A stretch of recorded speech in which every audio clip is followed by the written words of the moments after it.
క్రీస్తునందు ప్రియులకు శుభములు. 11వ రోజు 12వ పాఠం. ఈ అధ్యాయం నందు 13 వచనాలు ఉంటాయి. మొదటి వచనము ఆ కాలమందు అనే పదముతో మొదలై నిలిచెదవుతో సమాప్తమవుతుంది.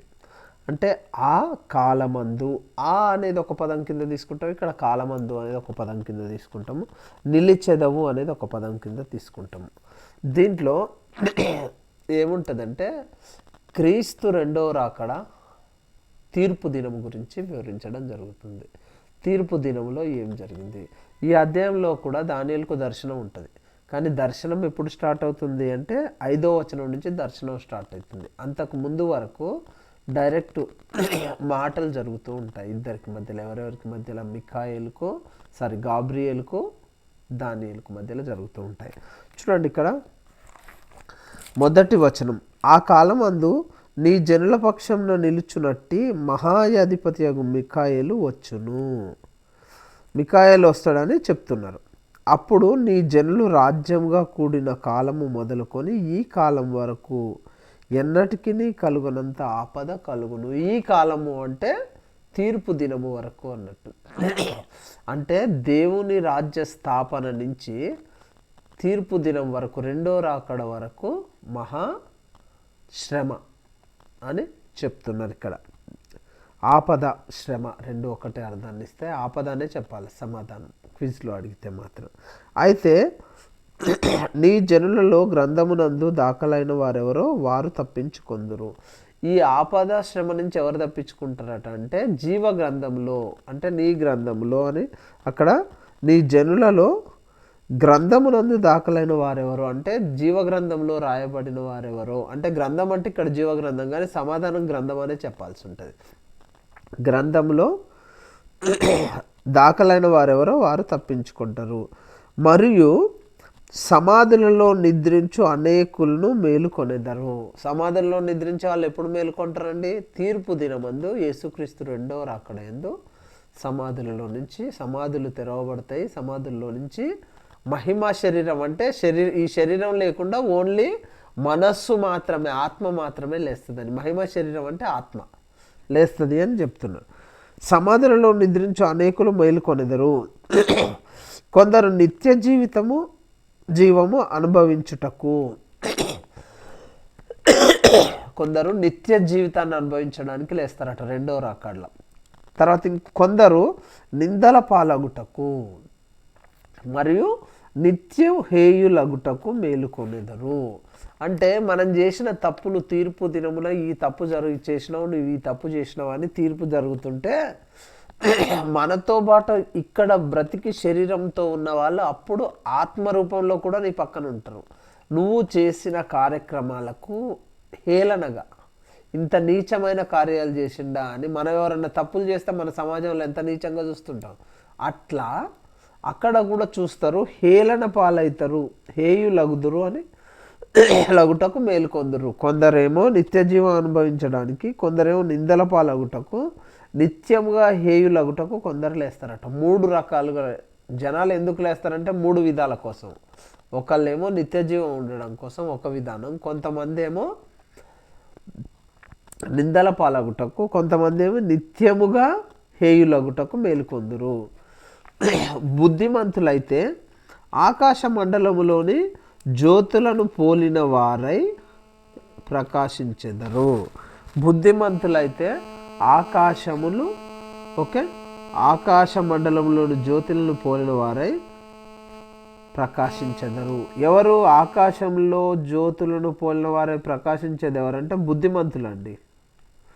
తర్వాత నీతి మార్గమును అనుసరించి నడుచుకున్నట్లు ఎవరు అనేకులను త్రిప్పుదురో వారు నక్షత్రం వల్లే నిరంతరము ప్రకాశించెదరు. అంటే సూర్యచంద్రులు ప్రకాశించినట్లు. ఇక్కడ జ్యోతులు అన్న, ఇక్కడ నిరంతరం ప్రకాశించేదరన్నా ఒకటే. కానీ ఇక్కడ ఎవరి గురించి చెప్తున్నారు అంటే సేవకుల గురించి చెప్తున్నారండి, పాస్టర్లు, సేవకుల గురించి. ఎందుకంటే నీతి మార్గమును అనుసరించి నడుచుకున్నట్లు ఎవరు అనేకులను తిప్పుదురు, అంటే సువార్త చెప్పి నీతిగా ఎట్లా బ్రతకాలనో చెప్పాలని తిప్పే వాళ్ళు నిరంతరము జ్యోతుల వలె ప్రకాశిస్తారట నిరంతరం, నక్షత్రాల వలె. తర్వాత వచ్చేసి 4వ వచనంలో, దానియేలు నీవు ఈ మాటలను మరుగు చేసి అంత్యకాలము వరకు ఈ గ్రంథమును ముద్రించమన్నా రాయుమన్నా ఒకటే. ఈ గ్రంథంలో జీవగ్రంథంలో పేర్లు రాసే బాధ్యత ఎవరికి అప్పచెప్పిండండి? దేవుడు దానియేలుకి అప్పచెప్పిండు. ఈ నీతిమంతులు ప్రకాశిస్తారు అని, బుద్ధిమంతులు జ్యోతుల వలె ఉంటారు అని విషయాన్ని చెప్పొద్దు ఎవరికని చెప్తుండు దానియేలుకు దేవుడు. ఓకే, దానియేలుకు మిఖాయేలుకు దానియేలుకు మధ్యలో ఉన్నది ఎవరు? గాబ్రియేలు దూత దానియేలుకు చెప్తున్నాడు.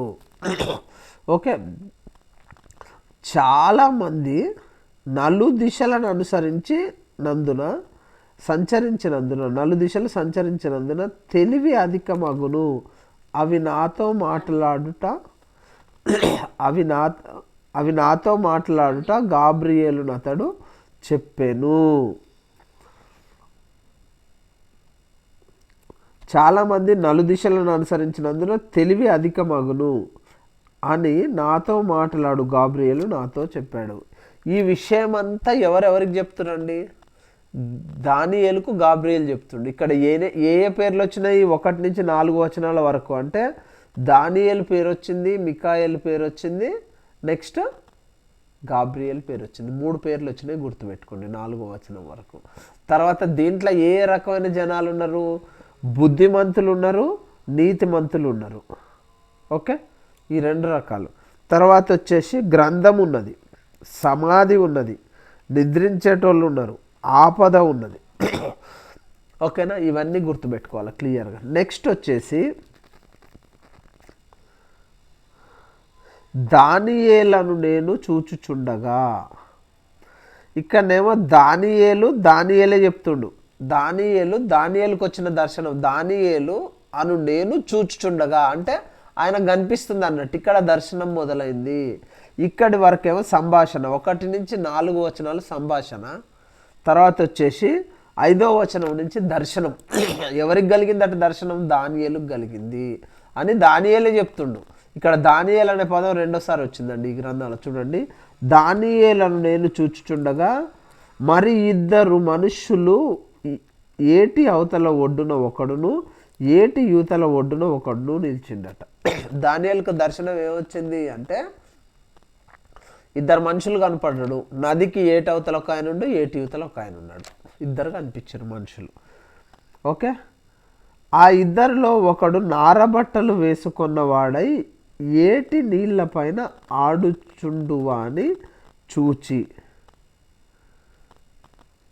ఆ 2లో ఒకడు నారబట్టలు వేసుకున్నవాడై ఏటి నీళ్ల పైన ఆడుచుండువాని చూచి ఈ ఆశ్చర్యము ఎప్పుడు సమాప్తమగునని అడగగా.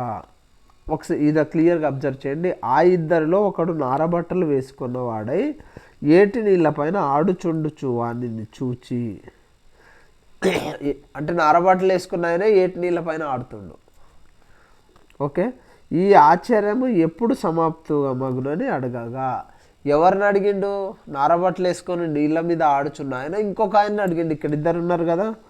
నారబట్టలు వేసుకొని ఏటిపైన ఆడుచున్న ఆ మనుష్యుని మాటను నేను వింటిని. ఆయన అడుగుతుంటే దానియేలు వింటుండట. ఏమనగా అతడు తన కుడి చేతిని ఎడమ చేతిని ఆకాశము వైపు వెత్తి నిత్య జీవియగు వాని నామమున ఒట్టు పెట్టుకొని ఒక కాలములు అర్ధకాలము. ఇప్పుడు ఒక కాలము అనే దాన్ని సంవత్సరం కింద తీసుకుంటే ఒక కాలము 1 సంవత్సరము. కాలములు అంటే 2 సంవత్సరాలు. అర్ధకాలము అంటే సగం, మొత్తం కలిసి 3.5 సంవత్సరాలు. ఓకే, ఆయన నారబట్టలు వేసుకొని నీటిపై ఆడుతున్న ఆయన వేరే టైం అడిగిండు. 2 ఉన్నారు కదా ఇక్కడ. ఆ వేరే అడిగేది దానియేలు విన్నాడు. దానియేలు ఆయన ఏమడిగిండు? ఇది ఎప్పటి వరకు జరుగుతుంది అంటే 2 ఆయన సమాధానం ఇస్తుండే. ఏమనగా అతడు తన కుడి చేతిని ఎడమ చేతిని ఆకాశం వైపుకెత్తి నిత్య జీవియగు వాని నామమున ఒట్టు పెట్టుకొని ఒక కాలములు అర్ధకాలము పరిశుద్ధ జనము యొక్క బలమును కొట్టివేయుట ముగింపబడగా సకల సంగతులు సమాప్తములాయెను. ఎన్ని సంవత్సరాలట? 3.5 సంవత్సరాలు. ఎవరివి? పరిశుద్ధ జనము యొక్క బలమును కొట్టివేయుట ముగింపబడగా సకల సంగతులు సమాప్తమైన. పరిశుద్ధుల యొక్క బలము కొట్టివేయబడ్డాక సమాప్తమవుతుందని చెప్తున్నాడండి. నేను వింటిని కానీ గ్రహింపలేకపోతుంది. ఆయన చెప్పిన విషయాన్ని ఏటి మీద నారబట్టలు వేసుకొని నీళ్ళపైన ఆడుచున్న ఆయన ఇంకొక ఆయన్ని అడిగితే ఇంకొక ఆయన ఇచ్చిన సమాధానాన్ని దానియేలు విన్నాడు కానీ గ్రహింపలేదట. నా ఏలినవాడా అంటే గాబ్రియేలుని అడుగుతుండే, వీటికి అంతమేమని అడుగగా అతడు ఈ సంగతులు అంత్యకాలం వరకు మరుగుగా ఉండునట్లు ముద్రింపబడినవి గనుక. ఎప్పటి వరకు? అంత్యకాలం వరకు మరుగుగా ఉండునట్లు ముద్రించబడినవి గనుక. దానియేలు, ఇక్కడ దానియేలు మళ్ళీ ఒకసారి వచ్చింది చూడండి. ఇది ఎన్నోసారి? 1, 2, 3 ఓకే. నీవు ఊరకుండుమని చెప్పాను. ముద్రించబడినవి అంటే గ్రంథంలో ముద్రించబడ్డాయి కాబట్టి ఏమేం చేయాలి అనేది నువ్వు ఊరకనే ఉండు, వీటి గురించి ఏం మాట్లాడకని దానియేలుకు గాబ్రియేలు దూత చెప్తుండండి. అనేకులు తమ్మును పరిశుద్ధపరచుకొని మానులను నిర్మూలను అగుదురు అంటే శుద్ధిపరచుకొని అంటే పాపాలన్నీ త్యజించి నెక్స్ట్ ఏమంటే ప్రకాశమానులుగాను అంటే నిత్యము వెలిగే వాళ్ళుగాను, నిర్మూలుగాను అంటే కోపం రాకుండా శాంతితోటి ప్రశాంతంగా ఉండేవాళ్ళుగాను అగుదురట. ఎవరు? అనేకులు. ఓకే. దుష్టులు దుష్ట సంగతులను గ్రహింపలేకపోవును కనుక అంటే వీళ్ళు ఇట్లా అవుతురు కనుక దుష్టులు దుష్ట కార్యములు చేయుదురు గనుక ఏ దుష్టుడును ఈ సంగతులను గ్రహింపలేకపోవును. అంటే దుష్ట పనులు చేసేవాళ్ళు, దుష్ట వ్యవహారాలు చేసేవారు, సంఘంలో చీడ పురుగులు, సమాజంలో చీడ పురుగులు, కుటుంబంలో చీడ పురుగులు చేసే దుష్ట కార్యాలు ఉంటాయిగా, వాళ్ళు ఈ సంగతులను గ్రహించలేరు అని చెప్తున్నాడు. ఓకే.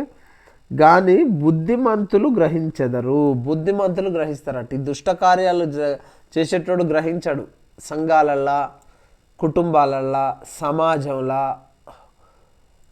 దుష్ట కార్యాలు చేసేటోడు వీటి గురించి తెలుసుకున్నాడు. బుద్ధిమంతులు తెలుసుకుంటారు. అంటే బుద్ధిమంతులు ఆ కార్యాలు చేయరు, దుష్ట కార్యాలు, కాబట్టి వాళ్ళు తెలుసుకుంటారని చెప్తున్నాడు. అనుదిన బలి నిలుపు చేయబడిన కాలము మొదలుకొని నాశనము కలుగజేయు హేయమైన దానిని నిలబెట్టు వరకు 1290 దినములగును. చూడండి, అనుదిన బలి నిలుపు చేయబడిన కాలం మొదలుకొని నాశనము కలుగజేయు హేయమైన దానిని నిలవబెట్టు వరకు 1290 దినములు అవుతాయట. ఏంటిది అనుదిన బలి అంటే ఏంది? రోజు వాక్యం చదివి. ఇప్పుడు ఏంది? కొత్త నిబంధన ప్రకారం బలి అంటే మన యొక్క శుద్ధత్వాన్ని దేవుని ముందు మోకరించి ప్రార్థించి వాక్యాన్ని నెమరు వేయడమే అనుదిన బలి. అది ఆగిపోతుంది. ఎప్పుడు ఆగిపోతుంది? అంత్యక్రీస్తు వచ్చినప్పుడు ఆగిపోతుంది. అంత్యక్రీస్తు వచ్చిన తర్వాత 1290 దినములు, 1290 దినములు అట. ఎప్పుడైతే ప్రార్థనలు వాక్యబోధ ఆగిపోయి అంత్యక్రీస్తు వస్తాడో అక్కడి నుంచి 1290 దినాలు కలుగుతారట. 1330 దినములు తాలుకొని కనిపెట్టువాడు ధన్యుడు. ఏమో ఏది? వాక్యము, బైబిల్ చదవడం, ప్రార్థన చేయడం, యేసుక్రీస్తు నామాన్ని స్మరించడము ఆగిపోయిన దగ్గర నుంచి 1290 రోజుల వరకు జరుగుద్దట. ఓకే. తర్వాత వచ్చేసి 1335 దినములు తాలుకొని కనిపెట్టుకునేవాడు ధన్యుడు. ఆ తర్వాత ఏది? 1290 ప్రార్థనను వదిలేసిన తర్వాత 1290 రోజుల తర్వాత ఆ 1291 రోజు నుంచి 1335 రోజుల వరకు కనిపెట్టుకుని అంటే ఏంది? శాంతి ఓపికగా ఎదురు చూసి వాడు దేవుని రాకడ కోసం ఎదురు చూసేవాడు ధన్యుడవుతాడట అని చెప్తున్నాడు. ఓకే, తర్వాత వచ్చేసి 13వ వచనంలో నీవు అంత్యము వరకు నిలకడగా ఉండిన ఎడల విశ్రాంతి నొంది కాలాంతము నీ వంతులో నిలిచెదవు. చూడండి, ఇక్కడ దానియేలు చనిపోయాడు, కానీ అయినా దానియేలుకు దేవుడు ఒక బాధ్యత అప్పచెప్తున్నాడు. ఏమని? ఈ గ్రంథంలో లిఖించు, ముద్రించు అంటే పేర్లు రాయి, తీర్పు తీర్చు రోజు వరకు నువ్వు, దానియేలు కూడా తీర్పులకు వస్తాడని దానియేలు కూడా తీర్పు దినమున ఏంది ఇక్కడ నిత్య జీవం అనుభవించుటకు అని, కొందరు నిత్య జీవం అనుభవించుటకు అని ఉందిగా, సమాధుల నుంచి లేచి, దానియేలు కూడా దాంట్లోకి వస్తాడనే చెప్తున్నాడు. ఇక నీవు అంత్యము వరకు నిలకడగా ఉండిన ఎడల అంటే దేవుడు చెప్పిన పని చేస్తూ గ్రంథంలో పేర్లు రాస్తూ ఉన్న ఎడల విశ్రాంతి నొంది కాలాంతమందు నీ వంతులో నిలిచెదవు. నీ వంతులో అంటే ఏ వంతు ఉంటాడు? ఇక్కడ మొదలే ఉన్నది ఏంది? నిత్య జీవం అనుభవించుటకు ఉంటాడు. అంటే దేవుడు దానియేలు చనిపోయినా కానీ దానియేలుకు ఒక పని చెప్పిండు దేవుడు, ఆ పని చేస్తూ ఉండు, తీర్పు దినమున నీ వంతులో నువ్వు ఉంటావు, అంటే నిత్య జీవం అనుభవించే దాంట్లో నువ్వు ఉంటావు. ఈ గ్రంథంలో ఉన్న వచనాలు ఎన్ని, దానియేలు అనే పదం ఎన్నిసార్లు వచ్చింది, ఈ అధ్యాయంలో ఉన్న వ్యక్తులు ఎంతమంది, దానియేలు, మిఖాయేలు, గాబ్రియేలు. కాబట్టి ఇవన్నీ చూసి 1కి 2 సార్లు రెఫర్ చేయండి. ఏ వచనం నుంచి దానియేలుకు దర్శనము స్టార్ట్ అయింది అనేది కూడా ఉంటుందండి.